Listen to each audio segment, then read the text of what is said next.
Good evening and welcome. This program is part of UK's Art and Science Passport program, where every year they focus on one country, one area, and have a full year of lectures, activities, programs concerning that one area. We've done South Africa, we've done Russia, Mexico last year, and this year, for the full academic year, we will focus on the year of the Middle East.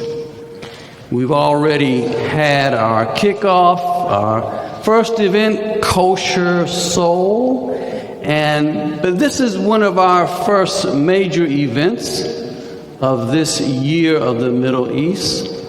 And so I want to first thank Arts and Science and UK for this opportunity to hold these series of activities.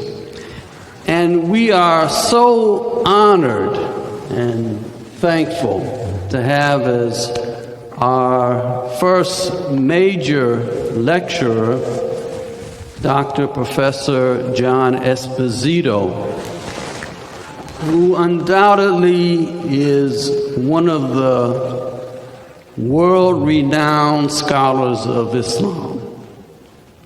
We are so honored to have him in our presence.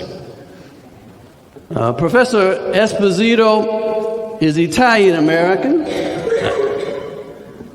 Some of the things maybe you don't know about him, he was raised in Brooklyn, New York, in a traditional Italian-American family, in a traditional Italian-American neighborhood.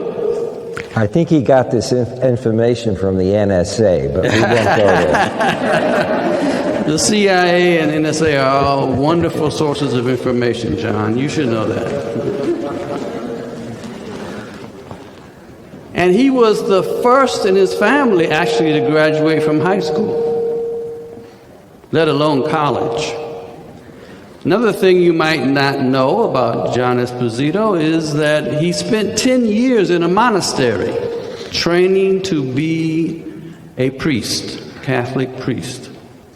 He left the monastery at age 24 to pursue an academic career in theology, Catholic theology. And he received his master's in theology from St. John's College, and then he went to Temple University to get a PhD in Catholicism. But then he hit a bump in the road. As he was pursuing his degree in Catholicism, he had to choose another religion. And he happened to take a course by a professor named Ismail Faruqi, and that changed his life. And he decided over a period of time to change his focus to Islam. Even today I asked him why. He said, well, it's really hard to explain how he made such a radical jump in his career. I must say, we are all very thankful that you did make that change in your career. And he graduated with a PhD in religion with focus on Islamic studies in 1974. And, you know, John came around at a time in the late 70s, early 80s, when the Muslim world was changing. A revival was happening in the Muslim world. Islam in the 40s, 50s, into the 60s seemed to be a dead subject. But a revival took place in the Muslim world. And then that revival took political form, and the main one being the 1979 Islamic Revolution in Iran, John said that he thanks Khomeini so much for making his career, because all of a sudden Islam became an important field to study. And so John Esposito was there at the right time. And what a great contributor he has made. From teaching at College of Holy Cross for almost 20 years, then he went on to Georgetown University to teach for now about 20 years, where he founded the Center for Muslim Christian Understanding.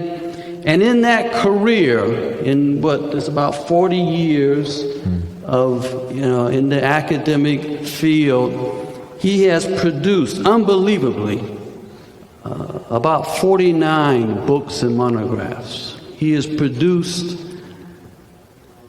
about 105 articles, chapters or articles in academic publications. He is the editor-in-chief of 6 encyclopedias or reference works, all of them by Oxford, including the Oxford Encyclopedia of Islam, the Islamic World. And he has produced many books that pave the way for understanding this revival, this Islamic revival, and this phenomena of, if you will, political Islam. His early books, Islam and Politics, Islam and Democracy, Islam the Straight Path, the Iranian Revolution, and then later at Georgetown, and most recently his books, Who Speaks for Islam, What a Billion Muslims Really Think, which is in collaboration with the Gallup organization, and done with Dalia Mugahed. Then What Everyone Should Know About Islam. Then more recently, Islamophobia and the Challenge of Pluralism in the 21st Century. And then most recently, The Future of Islam, published in 2010. He early on served as president of the Middle East Studies Association, and then recently, almost kind of a climax of his career, he was recognized for his contribution by being elected as the president of the American Academy of Religion, and where he served as the president in 2013. We really are here to listen and to celebrate such a wonderful career and contributor to this field, John Esposito. Great. Thank you.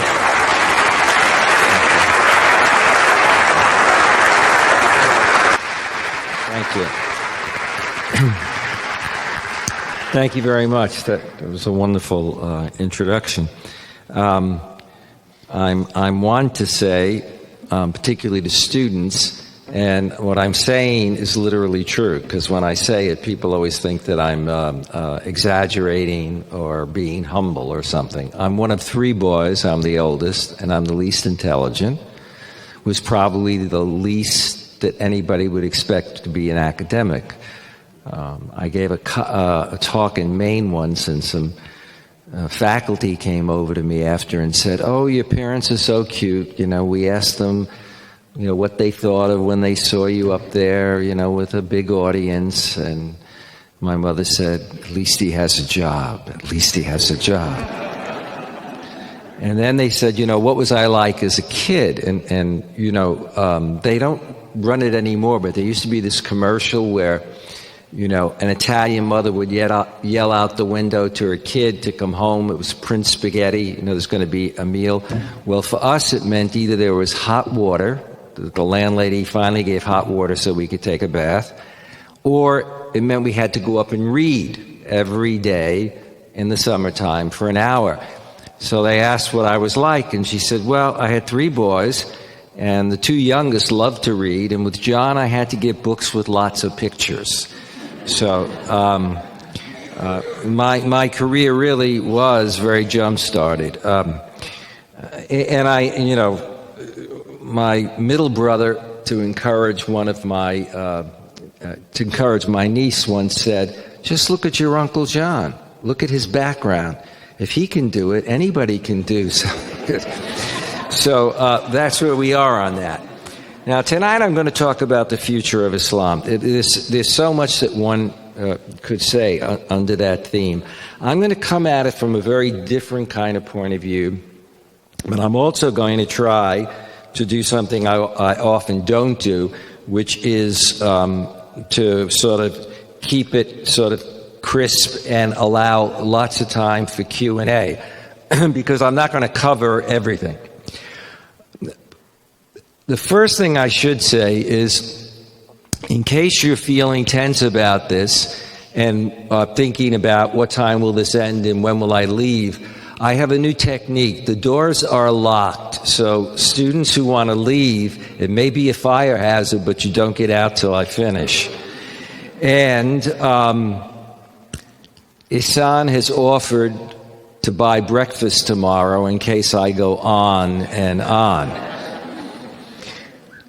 So when we look at religion in society, and we look at religion today, and we want to talk about the future of Islam, in a globalized world, where increasingly, unlike 30, 40 years ago, societies are multi-ethnic and multi-religious because of immigration, because of the coming of religions, in particular in the 70s, from, if you will, we call them Eastern religions, although Islam is really a Western religion, Hinduism and Buddhism. It's somewhat difficult to realize where we were as a nation in terms of religion in the past. In 1955, a very prominent book was written, which was seen as it was a sociologist of religion who wrote it, kind of definitive book on where America was. And it was called Protestant, Catholic, and Jew. That was it, full stop. And in fact, the fact that Catholics were in there was what was unique. Before it was Protestants and Jews. That was 55. Proud to say, in 2013, if they did it again, it would be Catholics, Protestants, and Jews. We've overtaken them through birth, the Supreme Court, and you name it. We no longer are the people who are simply seen as the great laborers, the people who are into construction companies, work well building buildings and patios with cement, or put people in cement. We have now moved forward. 10 years after that, though, 10 years after that, suddenly we had the God is dead theology. And people were talking about, major theologians, that God was dead. Now, some of them meant God is dead, or passé, but most of them meant our traditional notions of God don't work anymore in a modern world, in a scientific world, and that unless we reconfigure our theology, we're going to continue to perpetuate a notion of God and a way of understanding God and theology that is dead. 10 years after that, the person who wrote at the time of God is Dead a book called The Secular City, in which he was not saying that God was dead. This is Harvey Cox, who's a great read on almost anything, teaches at Harvard. Cox had written The Secular City basically saying America and our society, our culture is secular, and so religion's got to deal with that, and that's weakening religion. But 10 years later, it became turning east, because suddenly we had gurus and Zen masters, and we had populations. Our immigration policies were much more open, populations coming that had never been here. So that when I was in graduate school, Islam, Hinduism, and Buddhism were invisible in the landscape. I was raised in cosmopolitan New York. I never passed a Hindu temple or a Buddhist temple. I never saw a mosque. And so the world in which, for many of you who are students, the world in which you've grown up is much different than only 30 or 40 years ago. That has all kinds of implications, both domestically in terms of American policy, in terms of our sense of being a multi-ethnic society, in terms of the way in which we respond to a religion that we didn't know anything about, and I'll talk about that in a second. If you know nothing about a religion and then suddenly you see people shouting death to America in Iran and doing it in the name of their religion or Islam, you're liable to say that's the way they always are. And that must be what they're all like. Let me just point out another reason why I want to talk about the topic and approach it the way I do. While there are 5 great world religions, it's 2 that actually have interacted most intimately over history, Islam and Christianity. And those 2 are the first and second of the largest of the world's religions. 2.3 billion Christians, 1.6 billion Muslims. As you know, Catholics are the largest Christian group. Muslims now are larger than Catholics. Okay? Then you drop to 1.1 billion Hindus, 500 million Buddhists, and about 14 million Jews. So Muslims and Christians amount to 1/2 of the world's population, roughly. And they interact globally, okay, across the world, which is not the case when we look at the other faiths, not to the same extent. And they interact both as faiths, but also interact in terms of politics and society. And all of that comes to play when we look at where we are today, where Islam is today, and the future of Islam, both in the U.S., in the West, and overseas. If Islam was invisible in the U.S. and Europe only 30, 40 years ago, today it is the 2nd or 3rd largest religion. It's the 3rd largest in America and the 2nd largest in a number of European countries. There are some 25 million Muslims in Europe alone.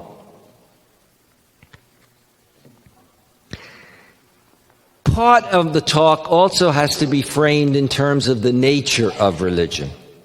This is as I see it, okay? Which, of course, means it's right. But anyway, we don't want to go there. That's right, the mic's on. All right. They'll learn that you're right. Just keep telling them. All right. No matter what religion we're talking about, you see, if it's our religion, believers always feel that their faith is good, pure, and true. And so if something went wrong in Catholicism, we would say, that's not real Catholicism, that's not Holy Mother the Church. But we could look at other faiths and say, look at what they're doing. Because too often we don't compare our ideal to somebody else's ideal religiously. We compare our ideal to somebody else's reality when it's convenient. So religions have a transcendent and a dark side. The transcendent side is, in religious faiths, there is a belief that there is something, God, an absolute, an experience such as nirvana, that is beyond our normal empirical way and consciousness and the way we live. There is another dimension of reality, as it were, that is not simply accessed through, if you will, empirical data. But religion's transcendent dimension is also the fact that it enables its followers to transcend themselves, to be better. Okay? And in all faiths, there's a notion of struggling against, as it were, your sinful side or your dark side or your imperfect side or your self-centered side. As I tell my wife, being self-centered is not all that bad. But anyway, that's just a parenthetical comment. It may be because I think she thinks that's the case. but it's that transcendent side that attracts people to religion. Science answers the question, how? Religion attempts often to answer the questions, why? Why am I here? What should I be doing? Where am I going? Why is it important that I be good rather than bad? What that means then is that when we deal with religion, we have saints and we have sinners. We have those who struggle in what one might regard as just and holy causes. I don't want to use the phrase holy wars here. And then we have people who seize and abuse religion. We can talk about centuries of militant jihads, but we have to talk about also centuries of crusades and crusaders. When I first went out to speak as a young man, I was speaking at the University of Chicago, and it was chaired by Fazlur Rahman, a very prominent professor at the University of Chicago, and there were two other speakers before me. So there were like three, actually, total of three. And he said, we have a young graduate student here who's just finished his degree. He's very nervous about this presentation. He also has to catch a plane. Now, instead of putting me first, I was still last. So he said to them, can we skip the first part of your talks? The denunciation of the Crusades and European colonialism. Get to the heart of your talk, then it'll be briefer, and then we can get to Esposito's talk, okay? So depending on where you're coming from, we have different senses of history, our finer moments, and our grievances, and that plays out today. So let's take a look at where we are today and how we need to understand and why we haven't understood religion that well in the past, and particularly Islam.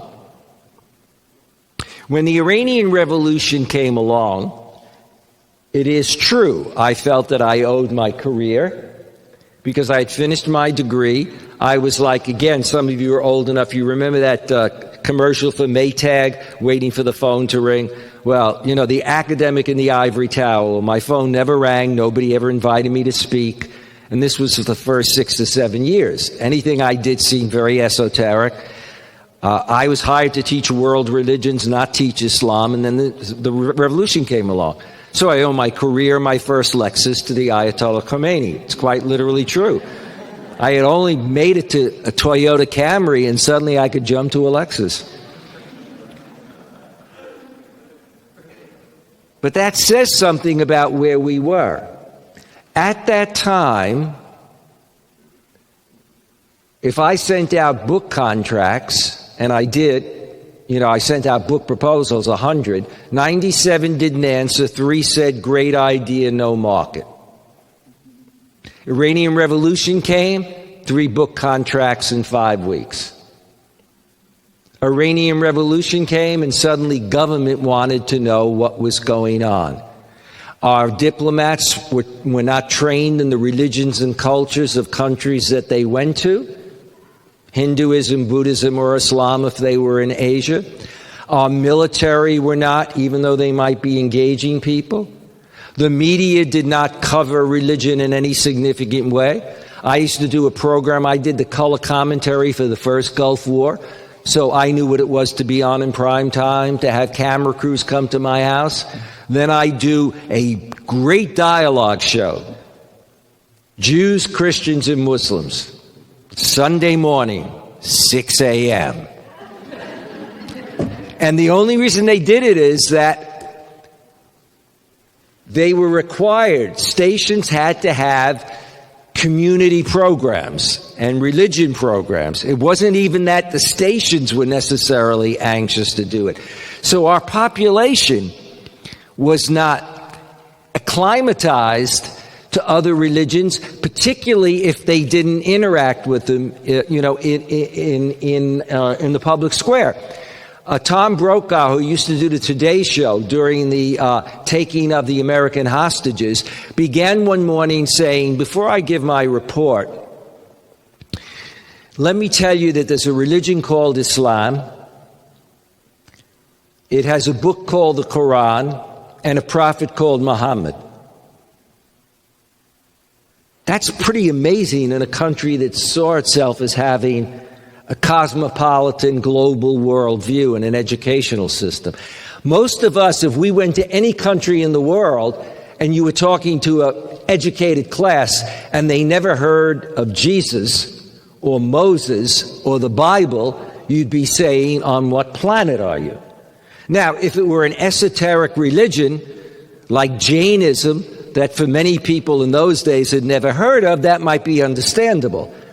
But to be dealing with what even then was the second largest of the world's religions. Barry Seraphin, who used to be at the gate every morning to get from Miriam, the spokesperson for the Iranian students who are holding the hostages, she would begin with Bismillahir Rahmanir Rahim, in the name of God, the merciful and compassionate. That's the way Muslims begin, pious Muslims, a speech, a presentation, a letter, etc., anything important in life.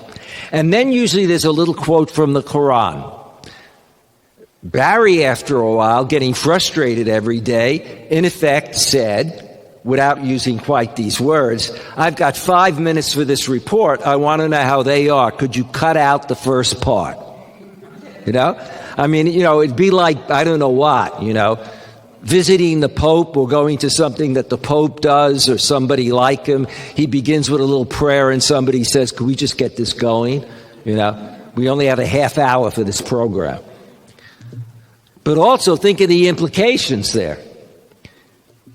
Jimmy Carter, as president, the day that Jimmy Carter was responding to the Iranian parliament, which said that if America repents of what it's done to Iran, meaning our foreign policy, etc., our restoration of a Shah who had been kicked out of the country and then was brought back on a CIA plane, that was a time when not only did the head of the CIA, who was the brother of the Secretary of State, and General Schwarzkopf, some of you remember him from the first, his father was a general, and that's why General Schwarzkopf was raised in Iran for a while. We brought him back. Well, 4 of us were asked to brief the Secretary of State, National Security Council, etc. And during our briefing, we said things like, I'm going in a direction that I didn't intend to do, but I think I'm doing really well. I just thought I'd tell you that. I go with sort of on inspiration. So 4 of us that day said a couple of memorable things. Number one, we pointed out that in Islam, repentance doesn't mean confessing your faults publicly. That kind of guilt. In my tradition, we call Catholic guilt, that what it means is sin is when you depart from the straight path of Islam. Repentance is when you get back to the straight path. If you stop doing what's wrong, you do what's right. Just hold that in your mind for a second. The other was I talked about the influence of Ayatollah Khomeini and the influence on youth of a man named Ali Shariati, who was Iranian. His father was a religious leader, but Shariati had a PhD from the Sorbonne and was very much into interpreting Shia Islam in terms of issues of social justice, changing an authoritarian ruler, therefore, etc. So, one of the fellows from the State Department, and not everybody at State was like that, but this guy was fairly seasoned. He pointed out that he had served in the Middle East for 25 years. He said, we have to get Ali Shariati. We have to find him. Tell us where we can get him. So I kept avoiding the question for a while, and he finally said with great frustration, Professor, I'm asking you, where is he? Where can we find him? I said, well, he's in a cemetery. He's been dead for 8 years. Now, here we were dealing with this crisis, and it showed you how unprepared we were in terms of our experts, Because in the old days, in education, Islam was not being taught, nor Hinduism or Buddhism in most colleges or universities. So most educated people didn't deal with it. If you were trained as an area specialist, there was a good chance that you only dealt with religion in the past. Because modernization and development theory said that becoming a modern nation state meant you would become secular, and that religion would be confined to private life, and at best it was an obstacle to development. Therefore, there was no need. So you might study Islam when you're looking at the emergence of the Iranian Empire, but you wouldn't be dealing with Islam as a living religion. A friend of mine was in the embassy and was criticized by her colleagues because she used to go out and meet the religious scholars, or even go to the universities and meet youth and meet people who were, studying not only sciences, but also were studying Islam. So when the Iranian Revolution came along, for most Americans, one saw the faith through that lens. The lens of a revolution, the lens of people who were saying death to America, the lens of people that had a U.S. flag with marked through it, the hammer and sickle marked through it, and then Allah in the middle of it. That was the exposure. That was the extent of the exposure for many. Fast forward then, a lot happens in between to 9/11. 9/11 for America is one of the most traumatic events in our history. Even more for some than Pearl Harbor, because it was mainland U.S. that was hit. All of our wars, all of our great wars were always fought someplace else. Remember how traumatized we were, those of you that are old enough and others who don't. I traveled across America for 6 months instead of going overseas, etc., right after 9/11. And what amazed me was no matter where you were, you had flags all over the place, you had supportive signs, and you also had other signs like kill them all and let Allah decide. But the point is, this was a tragedy that touched everybody. Now, part of that is because of our nature of communications today. People saw those events live. Okay. But the reality of it was that if you look at it, and I want to understand this correctly, it could be misunderstood. We lost 3,000 people. Symbolically, of course, our economic center was hit and our political center, but we lost 3,000 plus people. That was a tragedy for our nation. But think about in how many wars hundreds of thousands of people die in that war. Whether it was in Iraq, a war that we fought, whether it was in Vietnam, but also if you think about places like Cambodia, Rwanda, in terms of deaths. But for us, and to explain often in foreign countries the extent to which it touched us, but it did touch us that deeply. And naturally, when it touches you that deeply, the question is, who are the people they're going to pay for it? Now, we can discuss ISIS, by the way, in the Q&A. I'm not going to do ISIS tonight. If you don't know what ISIS is, we'll get to it in a second.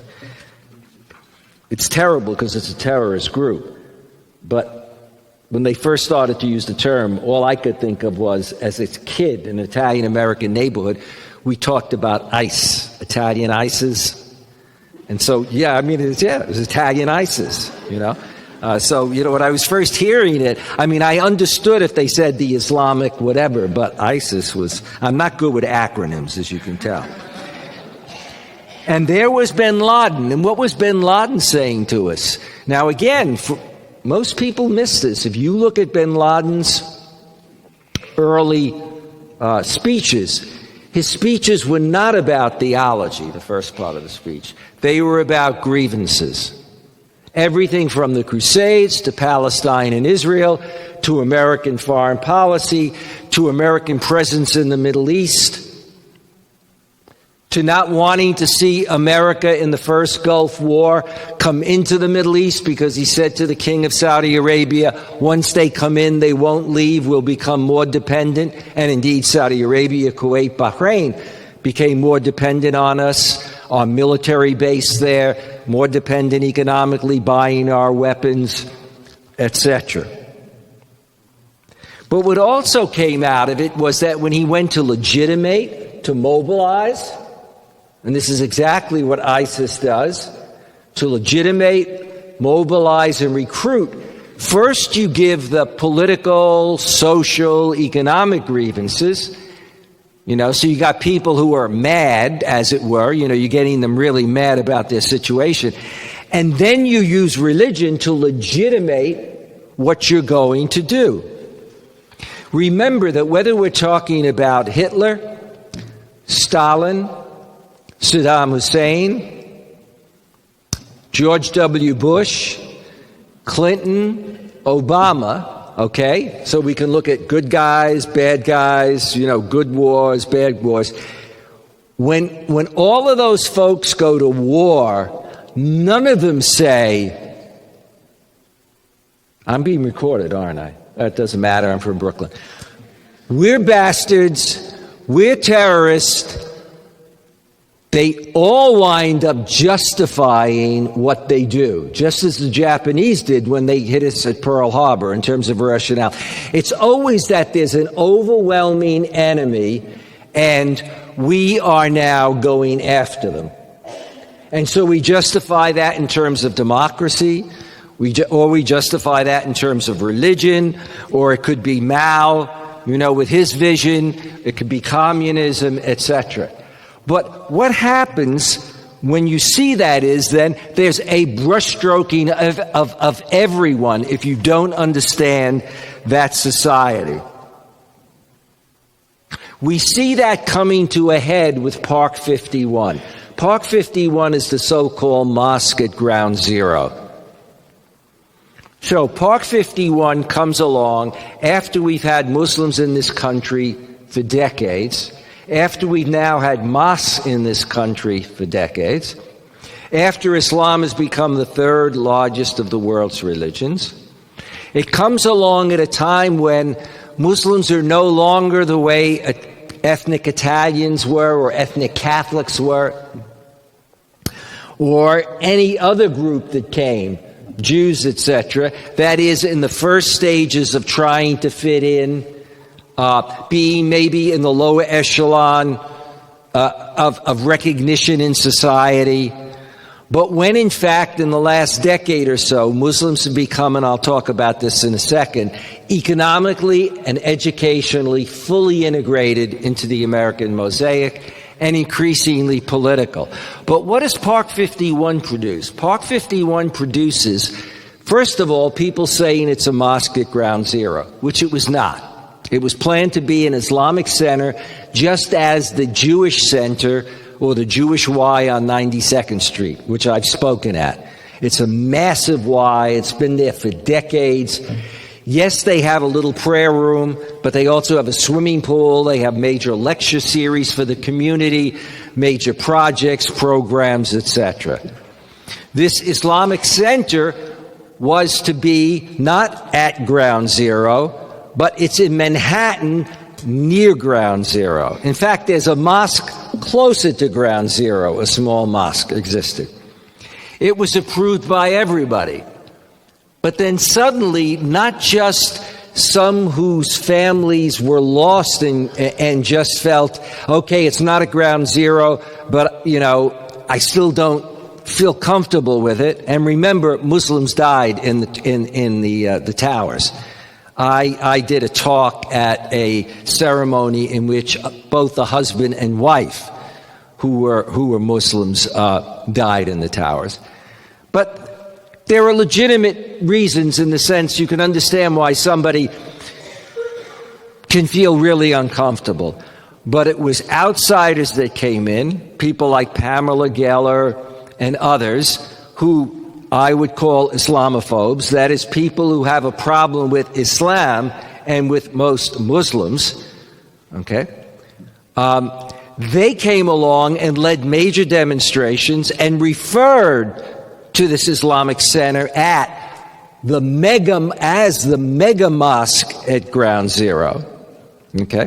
What did that issue in? I'm not going to get into that whole debate. What it issued in right after it was a tsunami of anti-mosque activities across the United States. Mosques being victims of hate crimes, vandalism. A mosque in Tennessee that existed for decades, suddenly people in the community, certain people in the community were saying, well, we ought to infiltrate them to see whether or not they have weapons. So this goes from New York to California. And the Sharia frenzy. The Sharia is coming. It's coming to America. Some 29 states have attempted to introduce anti-Sharia legislation. The first was Oklahoma. 76% of the population voted in a referendum. Probably 75% didn't even know what Sharia was. They probably thought it was a Muslim woman who was dangerous. I'm doing a book for Oxford University Press called What Everyone Needs to Know About Sharia and dedicating it to Michelle Botman, Rick Santorum, and I mean, they're the leaders in this frenzy. What's his face? He was the speaker, Newt Gingrich. Newt Gingrich gave a speech in which he said early on, and that helped set it off, the federal government, if I get into office, the federal government should pass anti-Sharia law. I remember when I saw it, I thought, where's this coming from? I mean, I don't know any group that's trying to introduce Sharia. I don't even know if he knows exactly what Sharia is. I mean, the fact is, Jews live according to the Torah. Christians live according to what they see as God's law. And Muslims do too. Not in terms of talking about beheading people, etc., but they pray 5 times a day. That's Sharia. They fast, they whatever. Michelle Botman jumped on board. Rick Santorum gives major speeches across the country on this anti-Sharia. But 29 states about a non-existing issue. It's an interesting, phenomenon. I mean, try to wrap your head around it again. I mean, I often say, some of the students who heard me speak at 3:30, you can fall asleep for the next 3 minutes because I'm going to say, I often say I have the best job in the world, and I really do, in the sense of it's also the most frustrating. I've been doing talks and writing for 40 years. I've been dealing with diplomats, consulting all over European governments, etc., and I'm asked the same questions all the times about Islam. Is Islam a more violent religion than other religions? How about the Prophet Muhammad? How could he be a prophet? He was a warrior. David, let me guess. Joshua, let me see. I mean, it's almost like people haven't read the Bible. And I also get this often from ministers who come from a faith dimension and see the Bible literally, and somehow they bypass all of the passages in the Bible that deal, with violence. What about Muslim women? Well, what about Muslim women? Let's talk about, what about Western women until recently? When I taught at Holy Cross, I was teaching a course. Now, this was 23 years ago, and a student shaking his head. And he's in the front. I said, what's the problem? He said, you're talking about issues that your generation solved. Race, gender. This is 23 years ago. This was a bright kid. All right. So, there we are with Park 51 and the fallout from Park 51. What does that reinforce when we talk about the future of Islam in America and in Europe? It makes us think about the issue of, is there a problem in Europe and America, a problem not with terrorists, because there is a problem with terrorism. We have that problem. But is there a problem with dealing with the religion of Islam and the vast majority of Muslims? Well, again, if you look at events that are occurring, for example, I don't know how many of you know this, there was something on the internet about 3 days ago, which then got pulled, but now I've retrieved it, put out by a Christian pastor who runs a Christian group, in which he basically said, he was writing about ISIS, and he said, ISIS equals the religion of Islam. It's no different. It's like Franklin Graham saying Islam is evil, okay? Okay. ISIS equals the religion of Islam. Muslims have always killed people through the centuries. The choices they always gave was conversion or killing. So what can we do? Well, we have two choices. Conversion, but it doesn't quite look like it, or killing them all. When accused of advocating genocide of 1.6 billion people, suddenly that piece got pulled. But the fact is, that kind of thing is out there. Now, can you imagine saying that about Jews? African Americans today? You might have been able to say stuff about African Americans and see it in the media when I was growing up. But editors today would not print certain kinds of things because they know they could be accused of being racist or anti-Semitic or even anti-Catholic, etc. But that kind of discourse still exists out there. You have what I call preachers of hate. The preachers of hate are not just religious preachers. They're also politicians who do it in order to be elected. Look at the presidential elections, 2008, 2012. Look at the congressional elections in 2010. Islam became an issue. Is President Obama a Muslim? Raised a Christian, says he's not a Muslim, but he's Barack Hussein Obama. Then the birther question. Then you provide the documents. I don't believe the documents.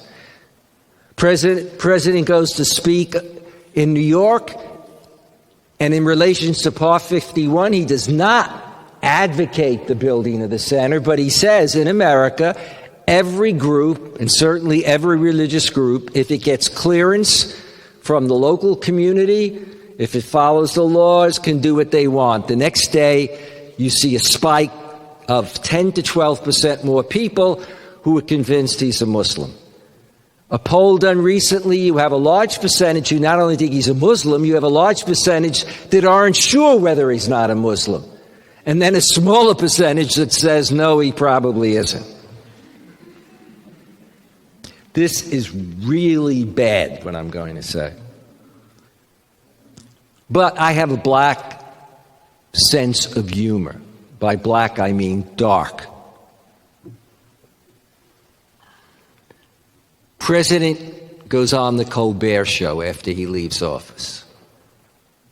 He's interviewed by Colbert. Colbert asks him the question, and he says, Bismillahi ar-Rahman ar-Rahim. Now, what happens?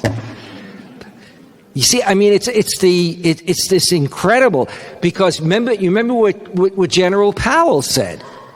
So, suppose he were, and then he gave the example of that young Muslim soldier, who died. But I mean, when you're talking that way, you're saying a certain kind of thing. Now, some of us can be a little aware of this. I was Italian American.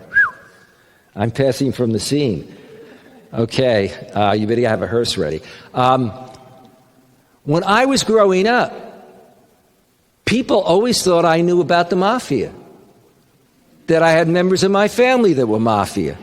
I mean, all the time. I mean, they say you're from Brooklyn. Turns out I was from a relatively mafia neighborhood, but they didn't know that. But, the whole idea.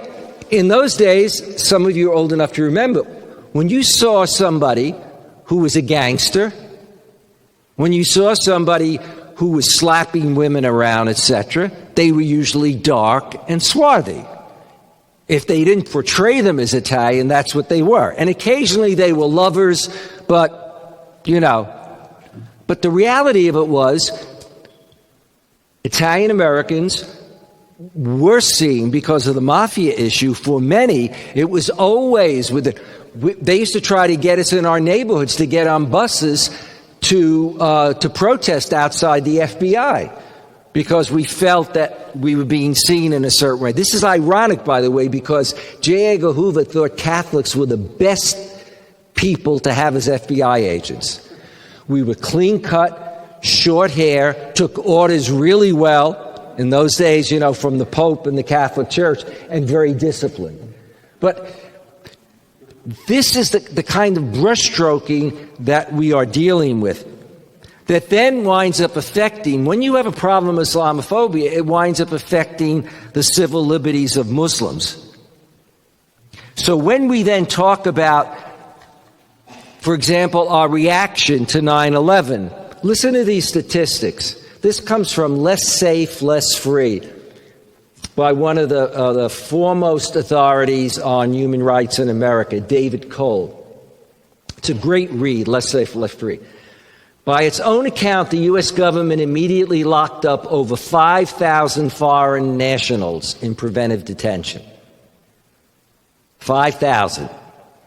Okay. Not with any showing cause at that point. In the first 2 years after, 8,000 Arab and Muslim men were brought in for FBI interviews, and 80,000 Arab and Muslim foreign nationals for special registration, fingerprints, and photographing. Out of 93,000 in that action, the government's record was 0. Not one convicted of a terrorist act. That doesn't mean that we didn't have then domestic terrorists. But in terms of that initial, in other words, that overreaction where we didn't operate with habeas corpus, in effect, you had people saying, just as in the war itself, you had people saying just war doesn't count. You know, that's from the past. You had a Harvard professor arguing, maybe we need to revisit what torture, you know, the use of torture, etc., that kind of exceptionalism. Now let me deal with media. Yeah, we're okay on time. What role does media play? I can move around, right? Okay, so a lot of times people don't want you to move around. I forgot. I always tell audiences this. When I finish, don't applaud right away. Stand up first. No. I wasn't going to say that. When I finish, I'm going to move quickly into the audience. Okay? I'm going to lay my hands on 4 people. They're the 4 people who, as I speak, I use eye contact, I believe are really listening. When I lay my hands on you, you will be cured of any disease you have. Now, you may think this is... No, wait. You may laugh and say, he laid his hands on me, he thought he cured me, I didn't have a disease. No, I know you may not. It's a chit. When you have a disease, visualize my face, you will be cured. When that happens, send me an email, because we have a great Pope, and if I can get 2 miracles, I become a saint. Now,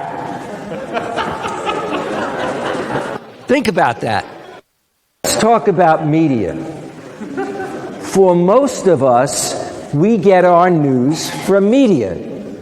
In the old days, it was print and TV. Now it's very much social media, but it's media. Okay? Here's a study done by a major group called Media, MEDIA, Tenor, TENOR. You can look this right up, this outfit on the internet. They monitor mass media in Europe and the U.S. every day. All the stories, sort them out, you know, all the different topics of the stories, okay? In 2001, they looked at 975, they looked back at 2001, and at 2012. Okay, so they looked at 975,000 pieces of media, print media. 975,000. In 2001, in trying to understand when they covered the Muslim world, Muslims, Islam, terrorism, etc., 2% covered extremism, 0.1% mainstream Muslim world. So context for most Americans in 2001, if you had no background, is 0.1% of media is doing anything, and 2%, okay? 2012, the 2% jumps to 28% exponential growth, and mainstream media coverage is, anybody care to guess? 0.1%. Doesn't change at all. 975,000 pieces of media. So if you're somebody looking at media, you're like my mom when I first taught in Boston, and I was raised in New York, and my mother says the first morning I come down, she says, "You can't live here." I said, "Why?" She put the news on in the morning, first thing you see are the murders in Boston. I moved to Washington, even worse. She reacts. Now, my mother's raised in New York. There are people who don't go to New York because they worry about. But see, my mother knows New York. She knows the good neighborhoods. She's got the context in which to understand. If you're looking at media and the stories that you're seeing are primarily of, as on weekends when things are slow and you see a train wreck in God knows where and you wonder, it's terrible, but why am I looking at this, Or, there isn't much action taking place. Think about the way that hits the image. And then think about the way in which it affects and brushstrokes, and you run into the danger that the action of a group of terrorists gets explained in terms of the whole faith. When you have ministers or priests or followers of Protestantism or Catholicism, and they engage in abortion bombing, we don't say that's what they all do. When you have cults that are started by Christians or Jews, etc., we immediately distinguish that from the mainstream faith. You don't say, there go those Catholics again. There go those, whatever group that group belonged to. But we still are not able to do that after these years. Yes, we have terrorist actions, but we're not able. Look at the Balkan Wars. Religion was used in the Balkan Wars. Catholicism by the Croats, Orthodoxy by the Serbs, who were responsible for Srebrenica, the thousands of people, the genocide that took place in the Balkans.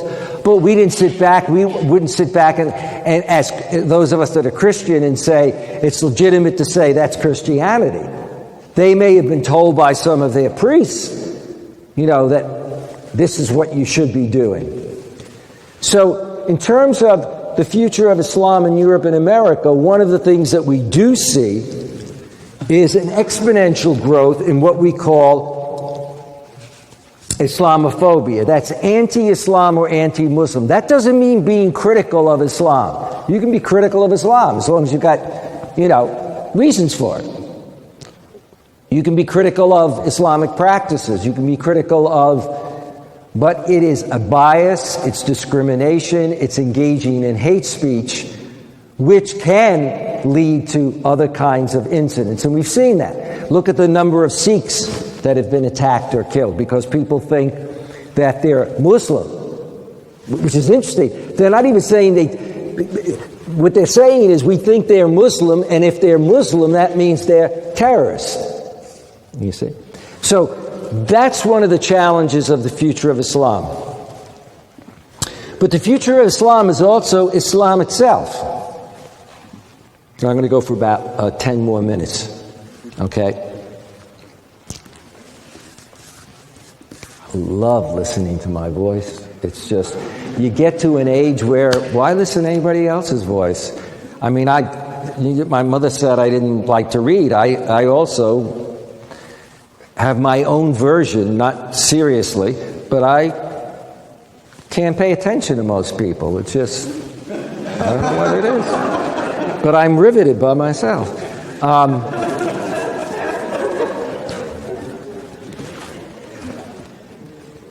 Challenge that many Muslims face today is not whether or not they denounce terrorism. For the first 8 years after 9/11, I'd always have people say, why didn't Muslims denounce it? You can go on websites. University of North Carolina has a whole website on this. From 9/11 on, in the New York Times, 1 week after the attacks, there was a full-page ad put out by a Western think tank, but with all prominent Muslim leaders denouncing the acts of violence. ISIS being denounced. But you don't see it in the media. If you look on the internet, you can find it. You know, these statements go out. Media tend not to publish it. Tom Friedman, who writes for the New York Times, had served in the Middle East, great columnist, he's written twice about the idea that Muslims don't speak up. And his own newspaper has had these denunciations. But that's not what Muslims face today. For many Muslims, on the one hand, if they're in Europe and America, it is feeling that one is that mosaic, is part of that mosaic. I mean, if you think about it, Muslims are, and I have a little thing here, I like to give stats. The great thing now is that we have data. You don't have to rely, if you listen to me, you don't have to say, oh, well, that's what he says, but I can listen to another talking head that says the opposite, you know, and they have the same credentials.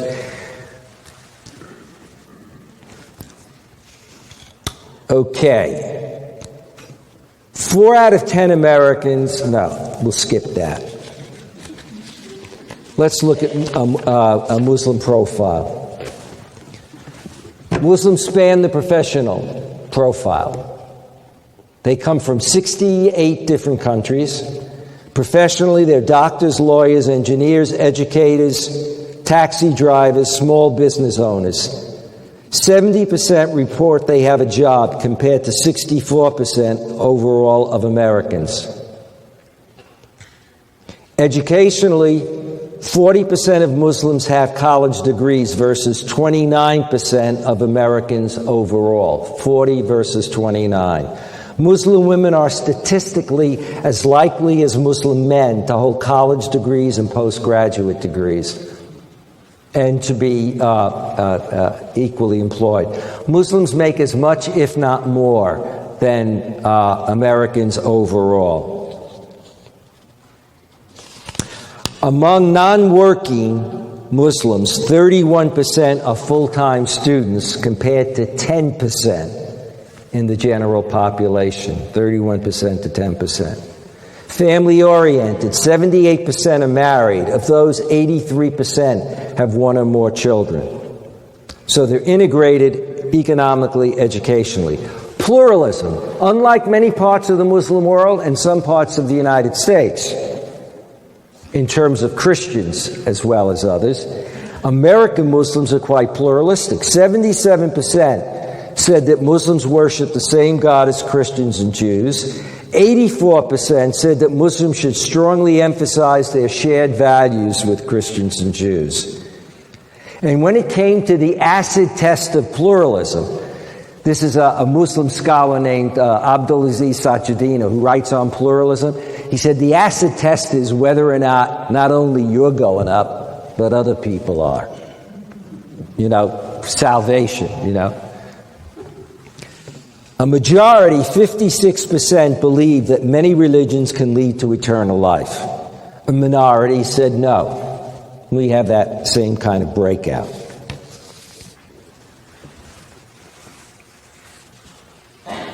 In a study done of foundation money and giving, it was discovered that in a 3-year period, 2008 to 2011, $119 million went to people who some of us would identify as writing Islamophobic literature. Literature that encourages bias, discrimination, or hate. These people, by the way, are cited in, the Norwegian terrorist. You remember a few years ago? They're cited in his manifesto, many of these people, cited many, many times. They run things like Jihad Watch, etc., but they also run things that sound nice, like Pajama Media, American Thinker, Family Security, Okay. But 119 million. Now, nobody makes up that statistic because it's based on IRS reports. Okay. And there's another study that shows another 42 million. So we're conflating it. That's an enormous amount of money being put into creating websites, being put into disseminating information, writing, books that deal with this kind of situation.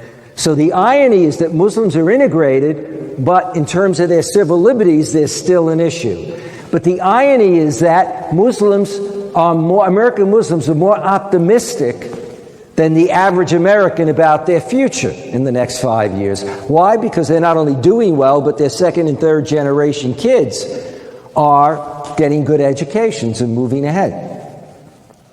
But a majority also say that either they or friends worry about or have experienced being harassed, infiltration of mosques, being approached and asked to spy, being threatened if you don't spy. Look at the NYPD reports that occurred. It's all over the internet. For European Muslims, it's a bit different. European Muslims, unlike American Muslims, see, most Muslims in America in the early stages were people who fled here for political asylum or to do better economically. Then in the 70s, many countries sent their students, best and brightest, to America to get an education. Many didn't go back. So, in fact, we have a very high cut, educationally. If we talk about the future of Islam, though, the future of Islam is also involved with the politics of the Muslim world. And here it gets very tricky.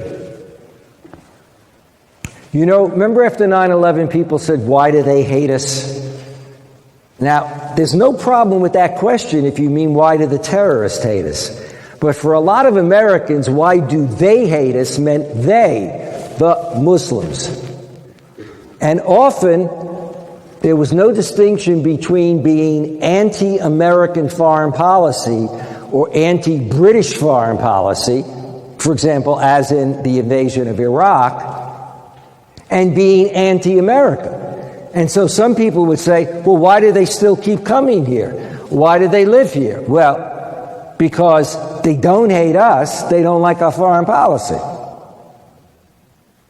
You look at statistics. Gallup did a survey looking at comparing America to Canada. We call Canada America without American foreign policy. And the statistics are incredibly different. Or just Europe and America. Britain, Blair, and Bush, their statistics versus other European leaders. In other words, it's around foreign policy. It's around two things. One, invasion and occupation, and two, a feeling that the promotion of democracy, we operate on a double standard. We say that we believe in self-determination, and when we promote democracy all over, including Eastern Europe, but not in the Middle East. And indeed, during President Bush's time, the State Department admitted that under all presidents, Democrat or Republican, we had a policy, a double standard. We did not promote democracy in the Arab and Muslim world. We had chosen deliberately not. Why? Because even though we don't like authoritarian regimes, we work with them if we think they're in our interest. And so we supported Mubarak, we supported Ben Ali in Tunisia, those people that were overthrown. So one of the things that then becomes critical is what happens when we have a coup in Egypt and the President of the United States refused to call it a coup? What happens when you have more violence committed under the current so-called government in Egypt than under Mubarak or any of the predecessors? More violence in the history of modern Egypt, more killing, more slaughter of thousands of people. And we talk about Egypt's on the path to democratization. Now, I'm just trying to give you a sense of how people, wind up perceiving this. Because if we reinstate authoritarian regimes, then the whole sense is we don't have control over our future. We dislike, at a certain point, our government when we get to that point. And then we're not only going to dislike our government, we're going to dislike a government that supports our government. A government that trains our military, that provides weapons. The challenge that Muslims and Christians have, and this is where I'll bring my talk to a close.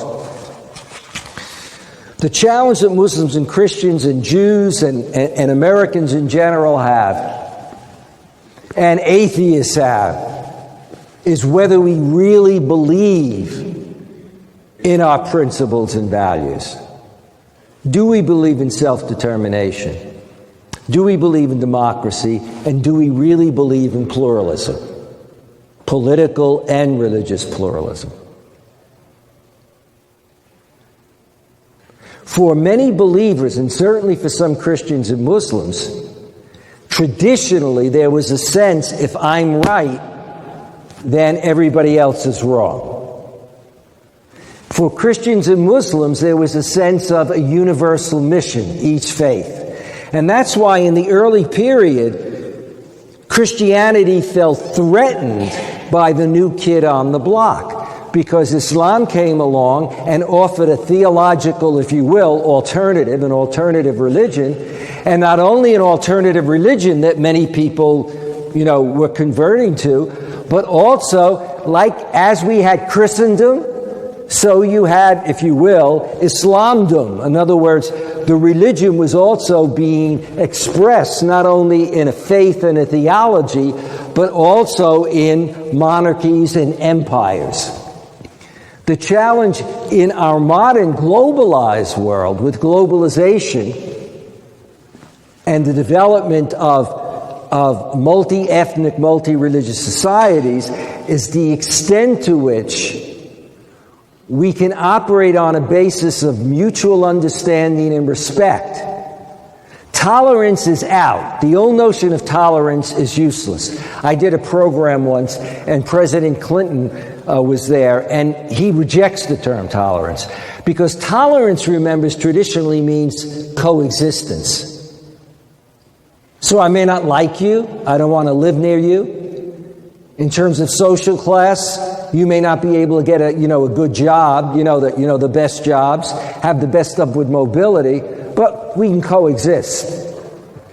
No, in modern societies, there has to be mutual understanding and respect. That doesn't mean that there aren't differences, but you have to make an attempt to understand, and you have to respect the right of people to think differently, both religiously and politically. Unless we do that, we're going to continue to have problems within our societies domestically, as well as within our global politics. Thank you.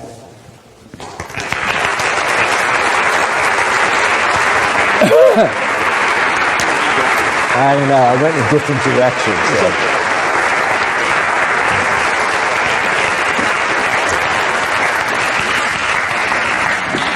We're going to have a question and answer period. We're going to ask you to fill out or write your question out. We have some student helpers going around, some on the left, some on the right. Where are my right guys? Okay. So fill out a form, the card, and we'll bring them up here. We'll go for about a half an hour, And let me start, though, as we start getting the questions here, let me start the questioning by asking the question about ISIS or ISIL. And by the way, ISIS, ISIL, Islamic State of the Levant is where you get ISIL. And it is the more proper translation, actually, because the Arabic, Dawla Islamiyya fil Iraq was Sham. And Sham in Arabic is both Syria and Lebanon. But I guess who wants to think of the prospect that they actually want to take Lebanon also? So that is part of the problem. If you look at their statements, they see themselves as not only taking Syria and Iraq, but on their agenda is moving into Lebanon, and in fact there has been some movement into Lebanon, and also moving into to Turkey. So in that sort of immediate area. And I was just speaking in Washington recently, and indeed there is an attraction and some movement in some other countries, like Indonesia, etc. So the question is that we have to admit that ISIS and radical Salafi jihadism, or whatever you want to call it, this extremism, is a problem in the Muslim world. Yes. How do you understand that problem? And the big question is, what should our policy be? After all, we did ask Obama to postpone his talk to 9 p.m. so we could respect John's talk. I called Michelle. It was no problem. And he agreed. So, you're not going to miss President Obama's presentation of his own strategy. But what would be your advice to how to Well, the difficulty we have with ISIS, I mean, first of all, when you have deep grievances, and by grievances, it's not just, I don't like this. It's based on reality. That is, when you have situations where tens or hundreds of thousands of people wind up being killed, when you have drones that not only take out terrorists but wind up killing far more civilians, wedding parties, when you have a policy that at one point was stated as, how did it go? If you were looking down and you were looking at somebody between the age of 15 and 40 or 45, if they were young people, you could presume that they might be terrorists in terms of a drone attack. You have people that then have grievances, but you also have people who come along and exploit. And in all religions, you do have religious extremists or fanatics. But where there are conditions, they can exploit those conditions. And I think that that's precisely, what we're saying. A group like ISIS will come along and say, look, we've got all these SOBs who are rulers. They're all authoritarian. Okay? Therefore, they're not, and then they can pull in the religion thing and say, therefore, they're not good Muslims, they're not legitimate. Who supports them? In the past, it's Western governments providing them with aid, selling them weapons, training. By we, I mean Europeans and Americans have trained police, military, for other countries. And where are we? They'll continue to support, quote, our people are repressed. Then when there is a moment of liberation, then it gets crushed again, and the military comes back into power, as it were, in Egypt. And so what you wind up then is taking advantage of that and also saying, you see, democracy doesn't work because you can't do it because our governments are security states, which means that they have strong militaries, strong police, strong security services, so you can't rise up easily. And then if you do, you have to worry about the fact that you're not going to be supported by outside powers. I ran right after the Arab Awakening, we ran a conference in Istanbul. And the two things that people said, we brought a lot of young people from the different countries, as well as people who were, participating within the uprising.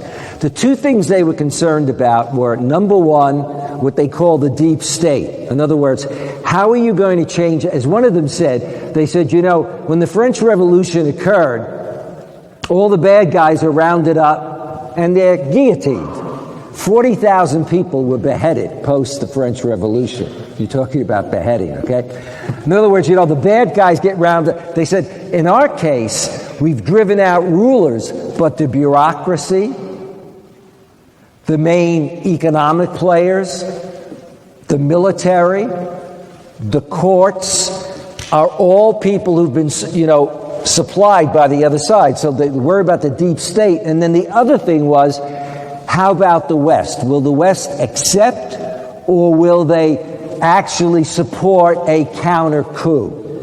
And so I think an outfit like ISIS works off that. And then domestically, they work off also the fact that a Sunni-Shia rivalry. In Iraq, remember that in Iraq, you had a ruler who was Sunni, and the Sunnis are the largest number of Muslims in the world, some 85%. Shia about 15%. But in Iraq, Sunnis were a minority with the elite positions ruling over Shia. And so there's a deep animosity there, and Sunnis felt completely disenfranchised by the last prime minister, who was Shia. And so that's where ISIS could look for support from Sunni villages that would support them in both going after the Shia, but also talking about empowering the Sunnis. So there's no doubt that that's part of the challenge. The challenge the president has is, what do you do about, what's your action going to take? What kind of military action? And if you use it, how carefully do you use it so that it doesn't look like Western countries are coming in? And I think that's why tonight he's going to announce the equivalent of an armada. What I mean by that is, hopefully he's going to announce that there's going to be a movement against, that he's got the support of countries in the region, some of the countries which he needs, countries like Turkey, Saudi Arabia, United Arab Emirates, let's say Egypt, maybe even Iran, maybe Iraq, along with European countries, maybe Australia. But then even their actions have to be done very, very carefully, because we are, from an American point of view, we're still seen as the world's great power. So if there's any big screw up, there's still going to be the sense that, the Americans are calling the shots, as it were. Kind of a follow-up of that, we have Boko Haram in Nigeria. You have, of course, Qaeda, which doesn't seem to be going away. What's the prospect of them? You talk about the future of Islam. Yeah. What is the future their future? What's happening? As long as you have conditions that combine, from my point of view, authoritarian governments, and that phrase doesn't really sink in. About 20 years ago, I was on a panel in Washington, and I said to my colleagues, do you realize this is the first panel that we've probably been on as professionals who deal with the Middle East, where we were talking about democracy in the Middle East. In other words, it was just a presumption that there was no democracy, that the states were security states, you know. When you talk about a security state, you're talking about state control. Not only of jobs, of your life ultimately, but also of the use of force and violence. So you're talking about thousands, sometimes tens of thousands of people in prison being tortured. You also hold back the development of education until economies are strengthened, until you have, greater education. These groups will continue. Terrorism is with us. The question is not whether you can eliminate it, it's whether you can limit and contain it. And I think that, that's just something that that we're dealing with. Does Sharia contradict democracy? Not necessarily. It depends on your interpretation of Sharia. For example, I'm going to do this analogously. If you asked me, did Catholicism contradict democracy, I would have to tell you that a whole series of popes condemn modernism, modernity, democracy, notions of women's rights, that is equality, and freedom of speech in terms of free media as anarchy. And you had papal bulls given for that. We have encyclicals, but we also have bulls. I like the phrase bull when I don't like something that has been said. But, condemning, right? We now accept democracy. With Vatican II, we accept religious pluralism, meaning that before that, we really didn't accept religious pluralism fully. When it comes to Sharia, what we find in Gallup is that the vast majority of Muslims in the world want democracy, but they don't want Western secularism. They do want Sharia, but they mean different things by it. So for many of them, what they really mean is, we want the principles and values of our religion. It doesn't mean that they necessarily want specific interpretations of that by human beings, specific formulations from the past for punishing people. In the past, as I said, we in the West, we did beheading. We put people who owed even small amounts of money in Britain for long periods of time. We've moved beyond that. And so part of the debate over areas of Islamic law are, if you have Islamic laws that were developed in the 7th, 8th, 9th, 10th century, when you had different standards of let's say, punishment, how you approach certain crimes, do they have to change today? And one final point. You know that whole thing about, the Prophet married very young women. Aisha, some of you have heard this, one of his wives might have been anywhere from 10 or 12 to 14. The fact is that in the past in the Roman Empire, you had a same approach to marriage in terms of the age for women. In other words, the age when somebody was seen as, having entered in or gone through puberty and could now conceive and get married, etc. You move into a different situation, you move into different cultural situations, and then one talks about changing, realities. Can you have Sharia and democracy? I think Tunisia is a perfect example of it. The Islamic movement there won. They implemented democracy. They not only implemented, they announced ahead of time that the president would not be a member of their group. They announced that if they were elected, they would bring in the next 3 political parties that were socialist and secularist and don't like them at all. And so that's worked out. But it all depends on what your interpretation is.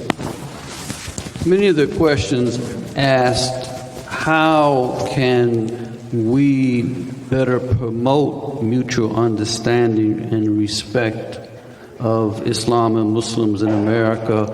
Or how can we help address the issues of Islamophobia and misunderstanding that is also often portrayed in classrooms? I think, there's so much that I can't sit. I can't talk when I'm sitting. I'm sitting on my brains.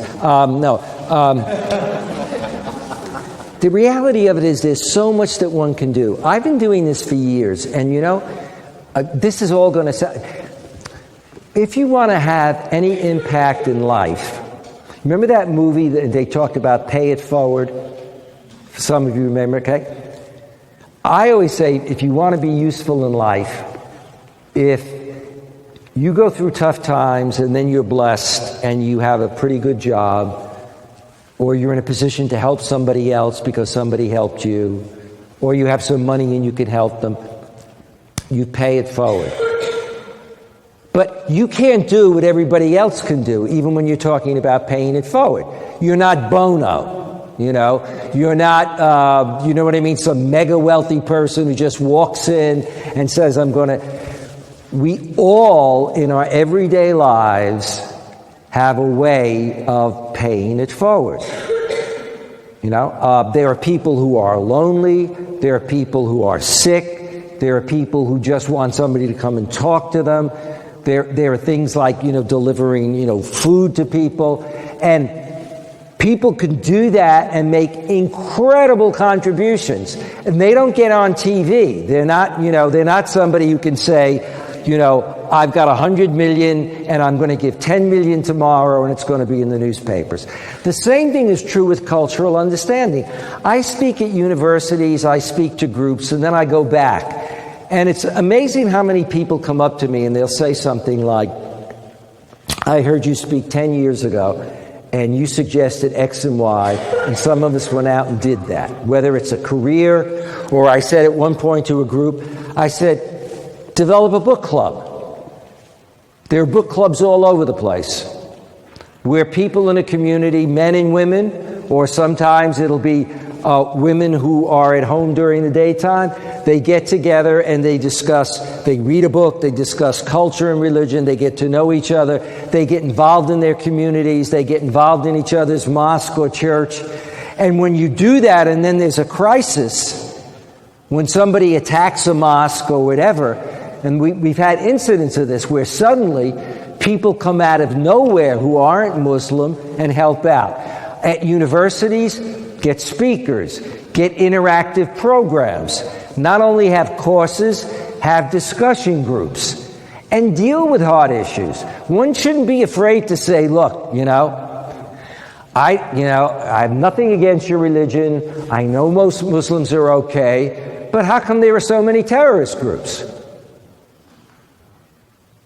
How come there's so much violence? Now, I have a weak-kneed answer to some of that. If you had 10 Northern Irelands and Southern Irelands, you'd be saying, what are those Catholics doing? If you had 10 Israels and Palestines, you'd be saying, what's going on between all of these people? In other words, when you look at an area, those areas are one country, or vying over, whether it's one or two countries in Northern Ireland. When you're dealing with some 35 or 40 countries across the world that are very diverse, that have had authoritarian regimes, that have a legacy of European colonialism, that's part of it. Also, people are responsible for changing their own future. But how do you change your own future if you're functioning with an authoritarian regime where you can't have political parties, maybe, where you can't organize? In the new democracy in Egypt, you cannot meet and talk without permission from the government, even in the smallest possible groups. You have no access to television. You have no access to, and it affects the educational system. If you don't have a good educational system, if you don't have a good economy, All of those things come to play. But in discussion groups, these things can be honestly raised because one should be able to raise that. You know, being culturally sensitive or religiously sensitive doesn't mean I don't want to say anything because that could upset the other person. But let's face it, it is sensitive. In our culture and religion today, it's sensitive. Look at Shout Television. Look at O'Reilly. Look at Sean Hannity. And look at some people on MSNBC. It's attack television. And in attack television, there is no mutual understanding. When you have attack television, and when you have attack media, and when you have attack, social media, then you don't have that. And I think that that's part of it. Question about Egypt. You called the overthrow of Mohamed Morsi as a coup. The writer of the question says that only the Muslim Brotherhood in Egypt believes it was a coup. How do you? First of all, go over your understanding. That's not true. Let me just make this very clear, okay? All you got to do is read your modern press. But look at New York Times, look at The Economist, look elsewhere. One of the new things that's happened now is that many of the young people, many of whom were part of the original Tahrir Square, many of whom actually initially supported intervention, are now being imprisoned by the current government, are now being imprisoned. They were social media leaders, youth leaders, journalists, etc., are being imprisoned. As this government is playing out, you see, initially it was very easy in a way. What you do is you target and you pick one group, and you don't just say they're really bad politics, you say they're terrorists, which, by the way, has never been proven. In fact, the Muslim Brotherhood functioned for 30 years when they came out of prison and rebuilt themselves for 30 or 35 years, okay, in which the government arrested thousands of people. This is all, the great thing today is you have access to all this information. Imprison them, torture them, prevent people from running for office, etc., and never return violence for violence. Okay? So, you can say Morsi was a lousy leader, okay? If that's what you believe. But the way we get rid of lousy leaders is through elections. A representative of John Kerry, the Secretary of State, a woman ambassador, was speaking before our congressional committee. And she was, the person said, how come we don't call it a coup? The member of Congress. And then he said, and how come we support what's going on now? You're saying they're on a democracy path. To which he said, well, we're supporting the fact that so many people wanted to see Morsi out. To which he said, I can think of American presidents that had the same problem. The stats on George W. Bush, for some Americans, the way he was elected, let alone at times when his stats went down, Obama in the last couple of months, what's the threshold? When a president drops below 40 or 30%, do we then say the military should step in and we should come in? And who's really come in? Your general retires, the military and the courts are completely controlled, and in fact, if you look at human rights reports, major international human rights reports, so it's not just dealing with the question of the Muslim Brotherhood, per se, and that's part of the problem. I mean, it's part of the problem. If we don't have an informed public, then we'll believe whatever some congressperson says, however right they or wrong they are. I mean, Michelle Bachmann jumped on a plane, went to Egypt with a couple of other congresspeople, and said to the new coup leaders, we're here representing the Congress. She wasn't representing the Congress. She was representing herself as a congressperson, giving the impression, we America coming to you and saying, yeah, we support what you're doing. I think those are the things, It's information we need to get out. It's getting information out. And so I really think that everybody in this audience can do something if you want to do it. Even if you're a private person, there are certain things that some of us don't do. Just learn more yourself so you're a more informed citizen, so that when you go to vote, in the old days, we'd let it go. After 9/11, Joe Biden, our vice president, who was head of the Foreign Relations Committee, asked myself and somebody else to come in, and I didn't know Joe Biden. I haven't seen him since then. I'm not dropping names here, okay? Although I played basketball with Obama. No. Joe Biden asked us to explain what was going on. And after it, he said, which is very interesting, Biden is a very self-assured person, very bright, very intelligent. He said, I have to admit, and I got this, right after 9/11, I briefed a whole mess of congressmen and senators, and Lugar was there, and Kerry was there when they were senators. They were all in the audience, okay? Why were they there? Well, for the simple reason of what Biden said. For most of our senators and congressmen, they're very busy people, so they have a staff. The staff does research. They give them the research. They tell them what position looks good. They give them a rationale. They read it. They go and they represent it.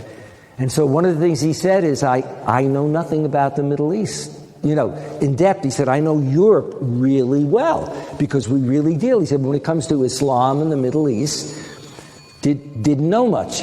And the kinds of questions I was getting from Kerry and some of the others and Lugar, who are informed people, but when it came to the role of religion in politics, they just weren't, they weren't, on top of it. So everybody can play a role in wherever you are. You can just use your imagination, whether it's to be a more informed voter, whether it's to put together a discussion group, whether it's to, get yourself into more multicultural situations. It's like the civil rights movement. There were people who could march in streets and deal with that. I don't just mean African Americans. I mean, non-African Americans. And there were some people who just knew they couldn't do that, but they could support it by writing columns in newspapers. They could support it by, you name it. Let's just do two more because they've been very patient. One more. Good. One more. Many, many great questions, but we just don't have time. A few of the questions asked about the fact that there are Muslims from America and from Europe who are joining ISIS. Yeah. Who are adopting this terrorist mentality. How do you evaluate that danger? Yeah. What to do? I think that is a danger. I was a member of the European Commission's, I can never remember this. I even have it on my CV and I can't remember. The European Commission's, the equivalent of Commission on Radicalization. There were two Americans that were part of that.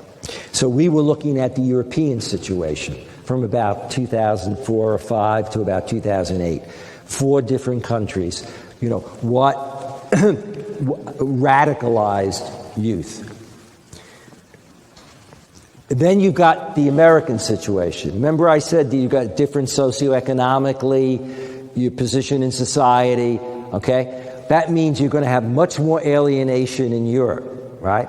If in fact your grandfather, when a lot of people came to Europe, they were workers who were welcomed as workers and weren't expected to stay. And what a lot of the workers who came, they were workers who came to work and didn't expect to stay. And they were workers often from rural areas coming in to do the more menial jobs. Okay? Now you stay and you need to work your way up. The society wasn't prepared to deal with the kinds of things that you need to deal with to help people get the skills, the education, the skills, but also to make your own society multicultural. Remember, many European countries were basically white, and one language, maybe two. And so suddenly now to deal with people who represent other religions, other cultures, and absorb them, and who also are, let's say, less educated. So then what do you wind up thinking? I mean, I grew up as an Italian American in which the image was that we were not people who were going to go to college or university, or certainly we would go to Catholic universities, but not that we would be going to a Harvard or a Yale. And you can read, there are statistics on this with regard to Harvard at a certain point, where Jews and ethnic Catholics, and I mean, this is true for other groups too, okay, had problems getting into these places because there was a presumption that they just look at your pedigree. Oh, your parents didn't even make it through high school? Or, you know what I mean, that whole kind of situation. So part of the problem that you see is that, for example, in some situations in some countries, you have young people who feel alienated. They're not making it in the system. They read the newspapers. They see what on TV, what Islamophobes are saying. They see what the first woman, Muslim, to hold a senior cabinet position in the UK, and who's also a member of the House of Lords, Baroness Wolsey, said, which was, and it caused a stir in England. And she was minister for like ethnic and religious minorities. She said, when it comes to Muslims, Islamophobia has become acceptable dinner talk. People went bananas. Because, she was sort of saying, do we have Islamophobia? Acceptable dinner talk. It's like some of us who are older remember in some of our families, there could be racial slurs or anti-Semitic stuff that would just be said, and nobody at the table would look, It caused a stir. Okay? All right. She herself, who's a member of the Conservative Party, remember, okay, resigned recently her cabinet position because she disagreed with her government not being more proactive on what was going on in Gaza. Okay. Now, she's an elite in the society. Now you get kids who aren't making it, and they're looking at the newspapers, they're looking at the media, they're seeing the way in which they are portrayed as a people, and they don't have to be particularly religious. You see, if you're a cultural Jew or a cultural Catholic, meaning you might not be, let's say, observant, but you come out of the culture and you still identify a lot. If somebody's ridiculing who you are and saying you're second class and brushstroking everything, you can become alienated, and a lot of folks get caught up in that. What's very interesting is that a lot of them do not, as from the United States too, they go and fight in foreign countries. So you had young Somalis who went to Somalia. They didn't turn on their own community. So it's dealing with a sense of oneself, a sense of alienation, and then a sense of what's happening. And I'll end with this. This is Gallup data. Why do they hate us? Vast majority of Muslims, when asked, about America, said what they didn't like, and I told you that already, okay? Double standard with democracy, invasion, What did they admire about us? They admire our country, our democracy, our freedoms, our rule of law, our technology, and our work ethic. All the things that non-Muslim Americans said in surveys that they admired about themselves, okay? But one of the things they really didn't like was the belief that Islam and Arabs and Muslims are denigrated, that they're looked down upon, that there isn't a level playing field, and that their blood is cheap, that their lives are cheap. And that's when you get into things like looking at Iraq or Afghanistan and realizing that we can account for every American who's been killed or wounded. And yet when the administration was asked during the Bush period about numbers of Iraqis who were being killed, we'd always say, oh, we don't have numbers.